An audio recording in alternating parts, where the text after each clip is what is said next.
Hi, good morning everyone. Just ಎದ್ದು ತಿಂಡಿ ಮುಗಿಸ್ದೆ.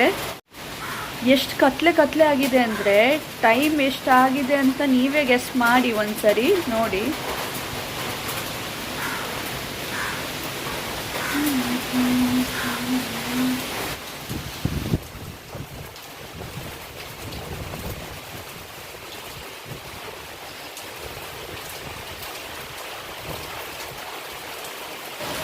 ಒಳಗಡೆ ಕರೆಂಟ್ ಇಲ್ಲ. ಎಷ್ಟು ಟೈಮ್ ಆಗಿದೆ ಅಂದರೆ 10 ಗಂಟೆ ಆಗಿದೆ ಅಷ್ಟೇ.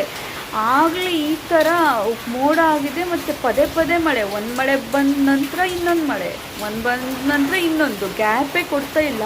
ಹಾಗಾಗಿ ಎಲ್ಲಿ ನೀರು ತುಂಬಿದೆಯೋ ನೀರು ಕೂಡ ಇಳಿಯೋಕ್ಕೆ ಅದಕ್ಕೆ ಟೈಮೇ ಇಲ್ಲ. ಅಂದರೆ ಇಳಿಯೋಕ್ಕಿಂತ ಮೊದಲು ಇನ್ನೊಂದು ಮಳೆ ಬರುತ್ತೆ ಮತ್ತು ತುಂಬಿಕೊಳ್ಳುತ್ತೆ. ನಿನ್ನೆ ಏನಾಯಿತು ಅನ್ನೋದನ್ನು ನಿಮ್ಮ ಜೊತೆ ಶೇರ್ ಮಾಡ್ತಾ ಇದ್ದೀನಿ. ನಿನ್ನೆ ಮನೆಯಿಂದ ಹೊರಟೆ, ಒಂಥರ ಬೇಜಾರದಲ್ಲೇ ಹೊರಟೆ. ಯಾಕಂದರೆ ಹೋಗಬೇಕಲ್ವ ಬೆಂಗಳೂರಿಗೆ ಅಂತ.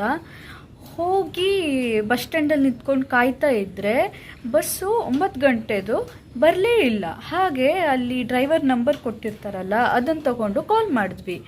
ಅವರು ಇಲ್ಲ, ಅಂಕೋಲದಿಂದ ಬರಲಿಕ್ಕೆ ನಮಗೆ ದಾರಿ ಇಲ್ಲ, ಯಾಕಂದರೆ ನೀವೆಲ್ಲ ನೋಡಿರ್ಬೋದು ದೊಡ್ಡ ಗುಡ್ಡ ಕುಸಿದು 7 ಜನ ಸಾವನ್ನಪ್ಪಿದ್ದಾರೆ ಅಂತ.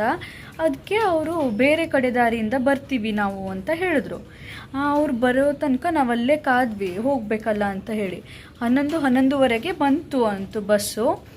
ಬಂದ ನಂತರ ಒಬ್ಬ ಪ್ಯಾಸೆಂಜರ್ನೂ ಕೂಡ ಅವರು ಕರ್ಕೊಂಡು ಬರಲಿಲ್ಲ, ಯಾಕಂದರೆ ಡೇಂಜರ್ ಇದೆ ಅಂತ ಹೇಳಿ ಯಾರನ್ನೂ ಕರ್ಕೊಂಡು ಬರಲಿಲ್ಲ. ಅಲ್ಲೇ ಅವರು ಕುಮಟಾ ಬಸ್ ಸ್ಟ್ಯಾಂಡಲ್ಲೇ ನಿಲ್ಲಿಸಿ, ಇಲ್ಲಿ ಹೊನ್ನಾವರ ಅಂತ ಇದೆಯಲ್ಲ, ಅದು ರೀಲ್ಸಲ್ಲೆಲ್ಲ ನೋಡಿರ್ಬೋದು ನೀವು, ಹೊನ್ನಾವರ ಅಲ್ಲಿಂದ ಹೋಗಬೇಕಾಗತ್ತೆ ಇನ್ನೊಂದು ದಾರಿ. ಅಲ್ಲೂ ಕೂಡ ಮರ ಬಿದ್ದಿದೆ, ಜೊತೆ ಗುಡ್ಡನೂ ಕುಸ್ತಿದೆ. ಅದಕ್ಕೆ ನಾವು ಹೋಗಲ್ಲ ಅಲ್ಲಿಂದ ಇಲ್ಲಿವರೆಗೆ ತಂದ್ವಿ ಬಸ್ನ. ಇಲ್ಲಿ ಇದೇ ಡಿಪೋ ಬಸ್ ಆಗಿರೋದ್ರಿಂದ ಇಲ್ಲಿವರೆಗೆ ತಂದು ನಾವು ಟ್ರಿಪ್ ಕ್ಯಾನ್ಸಲ್ ಮಾಡ್ತಿದ್ದೀವಿ, ನೀವು ನಾಳೆ ಹೋಗಿ ಅಂತ ಹೇಳಿದ್ರು. ಆದರೆ ಗೌರ್ಮೆಂಟ್ ಬಸ್ ಯಾವುದು ನಾವು ಬಿಡೋದಿಲ್ಲ ಸದ್ಯಕ್ಕೆ, ರಾತ್ರಿ ಬಸ್ಸು ಅಂತ ಹೇಳಿದರು. ಆಯಿತು ಸರಿ, ನಾಳೆ ಹೋಗೋಣ ಅಂತ ವಾಪಸ್ ಬಂದ್ವಿ ಮನೆಗೆ. ಫಸ್ಟ್ ಟೈಮ್ ನಾನು ಈ ಥರ ಹೋಗಿ ಆಮೇಲೆ ವಾಪಸ್ ಬಂದಿದ್ದು. ನಮ್ಮೂರಲ್ಲಿ ಇಷ್ಟು ವರ್ಷ ಆಯಿತು, ನಾನು ಹುಟ್ಟ ಮೇಲಂತೂ ನಾನು ಈ ಥರ ಮಳೆನ ಯಾವತ್ತೂ ನೋಡಿರಲಿಲ್ಲ, ಮತ್ತು ಈ ಥರ ಅವಘಡನೂ ಆಗಿರಲಿಲ್ಲ ಅಂತಲೇ ಹೇಳ್ಬೋದು. ಹಾಗಾಗಿ ರಜೆ ಅಂದರೆ ಲೀವ್ ತೊಗೊಂಡಿದ್ದೀನಲ್ಲ, ಈ ಮಳೆಗಾಲ ಮುಗಿಯೋಕೆ ಇನ್ನೂ 4-5 ತಿಂಗಳಿದೆ, ಅಲ್ಲಿವರೆಗೆ ಊರಿಗೆ ಬರದೇ ಇರೋಕ್ಕಾಗತ್ತೆ ಅಂತ ಬಂದೆ. 2 ದಿನ ಸರಿಯೇ ಇತ್ತು, ಟೆಂಪಲಿಗೆಲ್ಲ ಹೋಗಿ ಬಂದೆ ಫಸ್ಟ್ನೇ ದಿನ. ನೆಕ್ಸ್ಟು 2ನೇ ದಿನ ಈ ಥರ ಆಗ್ಬಿಡ್ತಾ. ನನಗೆ ಆ ಕಲ್ಪನೆಯೂ ಇಲ್ಲ ಈ ಥರ ಬಸ್ಸೆಲ್ಲ ಬಿಡದೆ ಈ ಥರ ಎಲ್ಲ ಪರಿಸ್ಥಿತಿ ಆಗಿದೆ ಅಂತ ಹೇಳಿ.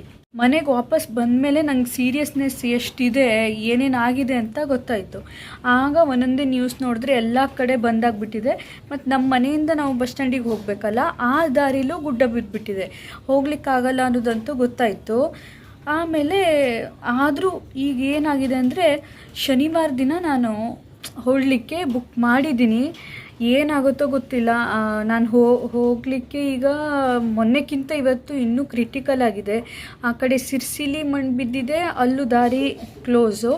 ಈ ಕಡೆ ಅಂಕೋಲ ಮೊನ್ನೆ ಬಿದ್ದಿತ್ತಲ್ಲ, 7 ಜನ ಸತ್ತೋಗಿದ್ರು ಅನ್ನಲ್ಲ, ಅಲ್ಲಿ ಎಷ್ಟು 700 ಟನ್ ಮಣ್ಣು ಬಿದ್ದಿದೆಯಂತೆ. 300 ಮಾತ್ರ ಇನ್ನೂ ತೆಗ್ದಾಯಿತು, ಮತ್ತು 300-400 ಟನ್ ಇನ್ನೂ ತೆಗಿಬೇಕಂತೆ. ಯಾವುದಕ್ಕೂ ಇರಲಿ ಅಂತ ಹೇಳಿ ಪ್ರೈವೇಟ್ ಬಸ್ ಸ್ಲೀಪರೇ ಬುಕ್ ಮಾಡಿದ್ದೀನಿ, ಸ್ಲೀಪಿಂಗ್ ಕೋಚು, ದುಡ್ಡು ಹೋದರೆ ಹೋಗಲಿ ಅಂತ. ಯಾಕಂದರೆ ಈಗ ನಾನು ಹೊರಟ ಮೇಲೆ ಒಂದು 4 ತಾಸು ಜರ್ನಿಲೇ ಏನಾದರೂ ಸ್ವಲ್ಪ ಪ್ರಾಬ್ಲಮ್ ಆಗೋದು. ಅದಾದ ನಂತರ ಬೆಂಗಳೂರಿಗೆ ಆರಾಮಾಗಿ ಹೋಗಿ ಮುಟ್ಬೋದು. ಈ 4 ತಾಸಲ್ಲಿ ಹೇಗೆ ಹೋಗ್ತೀನಿ ಅನ್ನೋದೇ ಇಂಪಾರ್ಟೆಂಟು. ಅದು ಮಧ್ಯದಲ್ಲಿ 3 ಕಡೆ ದಾರಿ ಈಗಾಗಲೇ ಬ್ಲಾಕ್ ಆಗಿಬಿಟ್ಟಿದೆ, ಹೋಗ್ಲಿಕ್ಕಾಗಲ್ಲ. ಈಗ ನೆಕ್ಸ್ಟು ಒಂದು ಕಡೆಯಿಂದ ಹೋಗೋ ಚಾನ್ಸಸ್ ಇದೆ. ಅಲ್ಲಿ ಹೋಗಬೇಕಾದ್ರೆ ಏನಾದರೂ ಮಣ್ಣು ಬಿತ್ತು, ಏನಾದರೂ ಕ್ಲೋಸ್ ಆಯಿತು ಅಂದರೆ ರೋಡು, ಬೆಳಿಗ್ಗೆವರೆಗೂ ಬಸ್ ಮೇಲೆ ಇರಬೇಕು. ಅದಕ್ಕೆ ಸ್ಲೀಪಿಂಗ್ ಕೋಚೇ ಬುಕ್ ಮಾಡ್ಕೊಂಡಿದ್ದೆ, ಅಂದರೆ ಮಲ್ಕೊಂಡರೂ ಇರ್ಬೋದು ಅಂತ. ಆಮೇಲೆ ಮಣ್ಣು ಕ್ಲಿಯರ್ ಆದಮೇಲೆ ಮುಂದೆ ಹೋಗಬೇಕಲ್ವ, ಅದು ಎಷ್ಟೊತ್ತು ಮಾಡ್ತಾರೋ ಗೊತ್ತಿಲ್ಲ. ಹಾಗಾಗದೇ ಇರಲಿ ಅಂತ ದೇವ್ರ ಹತ್ರ ಕೇಳಿಕೊಂಡು ಇಲ್ಲಿಂದ ಹೊರಟ ನಂತರ ಯಾವಾಗ ಬೆಂಗಳೂರಿಗೆ ಹೋಗಿ ರೀಚ್ ಆಗ್ತೀನೋ ಗೊತ್ತಿಲ್ಲ. ಆರಾಮಾಗಿ ಹೋಗಿ ರೀಚ್ ಆದರೆ ಸಾಕು ಅನ್ನೋ ಥರ ಆಗಿದೆ.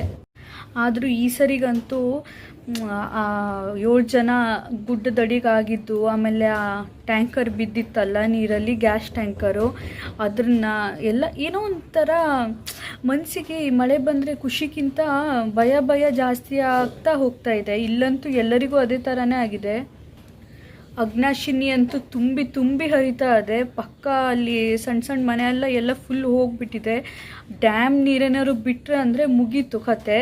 ಕಾಳಿ ರಿವರು ಕಾಳಿನೇ ಆಗಿಬಿಟ್ರೆ ಅಂತೂ ಕಲಾಸ್. ಮತ್ತು ಹಿಂದಿಂದ ಬಂದಿರೋ ಒಂದು ನಂಬಿಕೆ ಇದೆ, ಅದು ಎಷ್ಟೇ ಏನೇ ಆಗಲಿ ಈ ಕಡೆ ಕೋಸ್ಟಲ್ ಏನಿದೆ ನೋಡಿ, ಕೋಸ್ಟಲಲ್ಲಿ ಯಾರ್ಯಾರಿದ್ದಾರೆ ಅವ್ರಿಗೇನೂ ಆಗೋದಿಲ್ಲ ಅನ್ನೋದು ಒಂದು ಹಿಂದಿನ ಕಾಲದಿಂದನೂ ಬಂದಂತಹ ಒಂದು ನಂಬಿಕೆ.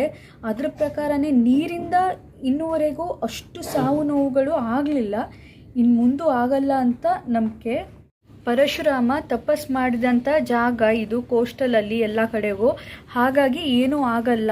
ದೇವತೆಗಳು ಜಾಸ್ತಿ ನೆಲೆಸಿರುವಂತಹ ಶಕ್ತಿಗಳು ಜಾಸ್ತಿ ಇರುವಂಥ ನಾಡು ಕೋಸ್ಟಲ್ ಆಗಿರೋದ್ರಿಂದ ಏನೂ ಆಗಲ್ಲ ಅಂತ ನೀವು ನೋಡ್ಬೋದು. ನಮ್ಮ ಕಡೆಗೂ ಒಬ್ರೊಬ್ರು ಮನೆಯಲ್ಲಿ ಅಂದರೆ ಒಂಥರ ಕಲ್ಲೇ ಬೇರೆ ಥರನೇ ಇಟ್ಟು ಪೂಜೆ ಮಾಡ್ತೀವಿ. ಬೇರೆ ಶಕ್ತಿ, ಖಾಲಿ ಗಣಪತಿ ಶಿವ ಅಷ್ಟೇ ಅಲ್ಲದೆ ಬೇರೆ ನಮ್ಮದು ಶಕ್ತಿಗಳನ್ನು ಪೂಜೆ ಮಾಡ್ತೀವಿ.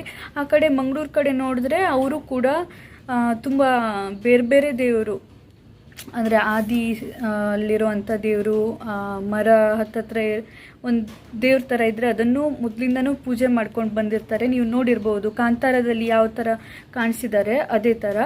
ಹಾಗಾಗಿ ಒಂಥರ ಧೈರ್ಯ, ಈ ನೀರಿನಿಂದ ಏನೂ ಆಗಲ್ಲ, ಮುಳುಗಡೆ ಆಗಲ್ಲ ಅಂತ. ಅಂತೂ ಇಂತೂ ಸ್ಯಾಟರ್ಡೆ ಆಗೇ ಬಿಡ್ತು. ಪಪ್ಪ ಮಮ್ಮಿಗೆ ನಾ ಹೋಗೋದು ಸ್ವಲ್ಪನೂ ಇಷ್ಟ ಇಲ್ಲ, ಭಯ ಅಲ್ವಾ ಏನಾದರೂ ಆದರೆ ಅಂತ. ಆದರೂ ಕೂಡ ಬಸ್ ಹತ್ತಿಸಿದ್ರು. ಮನೆಯಿಂದ ಬರುವಾಗ ಸ್ವಲ್ಪ ಸ್ನ್ಯಾಕ್ಸ್ ಅಂತ ತೊಗೊಬಂದಿದ್ದೆ, ಯಾಕಂದರೆ ಮಧ್ಯದಲ್ಲಿ ಏನಾದರೂ ಬಸ್ ನಿಂತ್ಕೊಂಡ್ರೆ ತಿನ್ನಲಿಕ್ಕೆ ಹಸಿವೆ ಆದರೆ ಅಂತ ಹೇಳಿ. ಅದ್ರ ಬಿಟ್ಟರೆ ಮತ್ತೇನು ಎಕ್ಸ್ಟ್ರಾ ಸ್ಪೆಷಲ್ ಕೇರ್ ಏನು ತೊಗೊಂಡು ಬರಲಿಲ್ಲ. ನಾನು ಜಾಸ್ತಿ ಬುಕ್ ಮಾಡೋದು ಶ್ರೀಕುಮಾರ್ ಟ್ರಾವೆಲ್ಸ್ ಅಂತ. ಇದು ನಮ್ಮ ಮನೆಯಿಂದ ಕರ್ಕೊಬಂದರೆ ಬೆಂಗಳೂರು ಒಳಗಡೆ ನನಗೆ ಯಾವ ಲೊಕೇಶನ್ ಇರ್ತೀನಿ ಅಲ್ಲಿ ತನಕನೂ ಬಿಡುತ್ತೆ. ನಾನು ನಮ್ಮ ರೂಟಿಗೆ ಹೋಗೋ ಬಸ್ನ ಬುಕ್ ಮಾಡಿರಲಿಲ್ಲ, ಯಾಕಂದರೆ ಅದು ಸಿರ್ಸಿ ಮೇಲೆ ಹೋಗುತ್ತೆ ಅಂತ ಒಂದೇ ಕಾರಣಕ್ಕೆ. ನಾನು ಇಷ್ಟೆಲ್ಲ ಹೆದರ್ಕೊಂಡು ಬರ್ತಾಯಿದ್ರೆ ಈ ಬಸ್ ಡ್ರೈವರ್ ಬಸ್ ಎಷ್ಟು ಸ್ಪೀಡಾಗಿ ಓಡಿಸ್ತಿದ್ದಾನೆ ಅಂದರೆ ಗುಡ್ಡ ಬಿದ್ದು ಏನೂ ಆಗಲ್ಲ, ಇವನೇ ಎಲ್ಲಾದರೂ ಬಸ್ ತೊಗೊಂಡು ಹೋಗಿ ದಬಾಕ್ಸ್ತಾನೆ ಅಂತ ಫೀಲ್ ಆಗ್ತಾಯಿದೆ. ನನಗೇನೋ ಆಗೋದಿಲ್ಲ ಅಂತ ನಾನೇ ಅಂದ್ಕೊಂಡು ಕಾನ್ಫಿಡೆನ್ಸಿಂದ ಮಲಗಬೇಕು ಅಷ್ಟೇ. ಪಾಪ ಡ್ರೈವರ್ ಹೊಸ ಬಸ್ ಅಲ್ವಾ ಓಡಿಸ್ತಾ ಇರೋದು, ಅದಕ್ಕೆ ರಾಕೆಟ್ ರೇಂಜಿಗೆ ಫೀಲ್ ಮಾಡಿಕೊಂಡು ಓಡಿಸ್ತಾ ಇರಬೇಕು. ಮಾವಿನ ಗುಂಡಿ ಹತ್ರ ಊಟಕ್ಕೆ ಸ್ಟಾಪ್ ಮಾಡಿದ್ರು. ಜೋಗ ಇಲ್ಲಿಂದ 5 ಕಿಲೋಮೀಟ್ರ್ ಆಗುತ್ತೆ. ನಾನು ಹೇಳಿದ್ನಲ್ವ 4 ತಾಸು ಸ್ವಲ್ಪ ಡೇಂಜರ್ ಅಂತ, ಇದಾದಮೇಲೆ ಯಾವ ಡೇಂಜರು ಇಲ್ಲ. ನಾನೀಗ ಆರಾಮಾಗಿ ಬೆಂಗಳೂರಿಗೆ ಹೋಗಿ ರೀಚ್ ಆಗ್ಬೋದು. ಮನೇಲಿ ಕಾಯ್ತಾ ಇದ್ರು, ನಾನು ಯಾವಾಗ ಈ ಲೊಕೇಶನ್ ರೀಚ್ ಆಗ್ತೀನೋ ಆಗ ಕಾಲ್ ಮಾಡಿ ಹೇಳು ಅಂತ ಹೇಳಿದರು. ಕಾಲ್ ಮಾಡಿದೆ, ಅವರೀಗ ಆರಾಮಾಗಿ ಮಲಗ್ತಾರೆ, ನಾನು ಈಗ ಆರಾಮಾಗಿ ಮಲಗ್ತೀನಿ. ಅಂತೂ ಇಂತೂ ಬೆಂಗಳೂರು ಬಂದು ರೀಚ್ ಆದೆ. ನನ್ನ ಲೊಕೇಶನ್ ಬಸ್ ಬುಕ್ ಮಾಡದೇ ಇರೋದ್ರಿಂದ ಸ್ವಲ್ಪ ದೂರ ಇತ್ತು ಲೊಕೇಶನ್. ಅಲ್ಲಿಂದ ಊಬರಲ್ಲಿ ಆಟೋ ಬುಕ್ ಮಾಡಿಕೊಂಡು ನನ್ನ ಲೊಕೇಶನಿಗೆ ಹೋದೆ. ಸೇಫಾಗಿ PGಗೆ ರೀಚ್ ಆದೆ. ಈ ವಿಡಿಯೋ ಇಷ್ಟವಾದರೆ ನನ್ನ ಚಾನಲನ್ನು ಮರೀದೆ ಸಬ್ಸ್ಕ್ರೈಬ್ ಮಾಡಿ, ಶೇರ್ ಮಾಡಿ. ಮತ್ತು ನೆಕ್ಸ್ಟ್ ವಿಡಿಯೋದಲ್ಲಿ ಸಿಗ್ತೀನಿ. ಅಲ್ಲಿ ತನಕ ಬಾಯ್ ಬಾಯ್.